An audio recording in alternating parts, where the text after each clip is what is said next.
रामायण तो आप सभी ने देखी और सुनी होगी, लेकिन एक सवाल जो आज भी सबके जहन में उठता है कि रामायण में रावण के वध के बाद उसकी बहन शूर्पणखा आखिर कहाँ गई। आज की इस खास वीडियो में हम इस रहस्य से पर्दा उठाएंगे।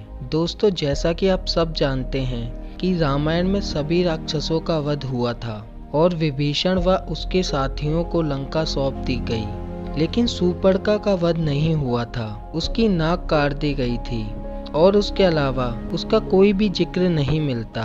वो इंसिडेंट तो आपको पता ही होगा जब शूर्पणखा राम की तरफ आकर्षित होकर उसके पास आती हैं और उससे कहने लगती हैं कि वह उससे प्यार करने लगी हैं, लेकिन राम मना कर देता है क्योंकि उसने पहले से ही सीता से विवाह कर रखा होता है। और ऐसे में लक्ष्मण और शूर्पणखा के बीच में विवाद हो जाता है, जिसके बाद लक्ष्मण शूर्पणखा की नाक काट देता है और इसी आक्रोश में आकर वह रावण के पास जाकर सब कुछ बताती है, जिसके बाद ही सीता हरण होता है। लेकिन उसके बाद एक बार भी रामायण में सीता का जिक्र नहीं होता। आखिर वो उसके बाद कहाँ गई? दोस्तों, कहते हैं उसकी नाक जब काट दी गई थी उसके बाद से ही वह अपना चेहरा छिपाने लगी थी। उसके सारे भाई श्री राम के साथ युद्ध में मारे जा रहे थे, तब वह एक आश्रम में जाकर छुप गई। रावण की मृत्यु के बाद वह दैत्य गुरु शुक्राचार्य के पास चली गई और जंगल में उनके आश्रम में रहने लगी। राक्षसों का वंश समाप्त न हो जाए इसलिए गुरु शुक्राचार्य ने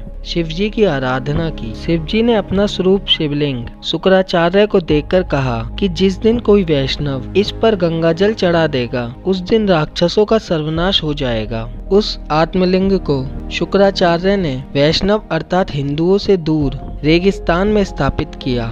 जी हाँ, जिसे आप मक्का मदीना भी कहते हैं। शूर्पणखा जो उस समय चेहरा ढककर रहती थी, उसी परंपरा के रूप में उसे उसके बच्चों ने पूरा निभाया और आज भी परंपरा की संवाहक महिलाएं चेहरा ढककर ही रहती हैं। दोस्तों, अगर इतिहास की माने और साथ ही साथ हमारे हिंदू धर्म ग्रंथों की बात की जाए तो शूर्पणखा के वंशज कालांतर में अब्राह्म धर्म के अनुयायी थे। दैत्यों के जीवनदान के फलस्वरूप अनुयायी शुक्रवार को विशेष महत्व मानते हैं। दोस्तों, आपका क्या मानना है कि सच में शूर्पणखा आज अरब देश में रहती हैं, यानी कि उसके वंशज आज अरब देश में रहते हैं? इस बात पर अपनी राय कमेंट बॉक्स में जरूर बताएं।